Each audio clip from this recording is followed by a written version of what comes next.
உச்சநீதிமன்றத்தில் திமுக அரசுக்காக வாதாடிய அறிவார்ந்த மூத்த வழக்கறிஞர்கள் பதில் சொல்ல இயலாமல் வாய்மூடி மௌனம் காத்ததை நாடே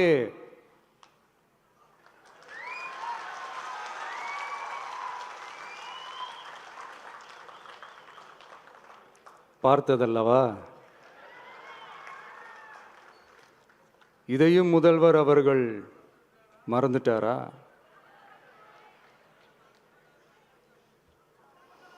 Such petition ought to be dealt with by the division bench, registering as public interest litigation in right earnest and not to be dealt with by a single bench. அதாவது பொது வழிகாட்டு முறைகளான எஸ்ஓபி அமைக்கப்பட்டு வெளியிட வேண்டும் என்ற கோரிக்கையுடன் வந்த ரிட் மனுவை நீதிபதிகள் டிவிஷன் பெஞ்ச் தான் கையாள வேண்டும்,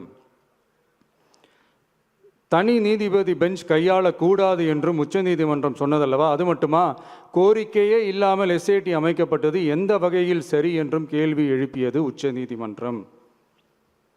இது எல்லாமே அறியாமலோ இல்லை அறியாதது போலவோ உச்சபட்ச அதிகார மயக்கத்தில் இருந்து பேசினாரோ முதல்வர் அவர்கள்? மனிதாபிமானம், அரசியல் அறம், மாண்பு இதெல்லாம் எதுவுமே இல்லாம வெறும் பேச்சில் மட்டுமே பேசிக்கிட்டு அரசியல் ஆதாயம் தேடுற ஆட்டத்தை ஆடத் தொடங்கிவிட்டார் முதல்வர் அவர்கள்.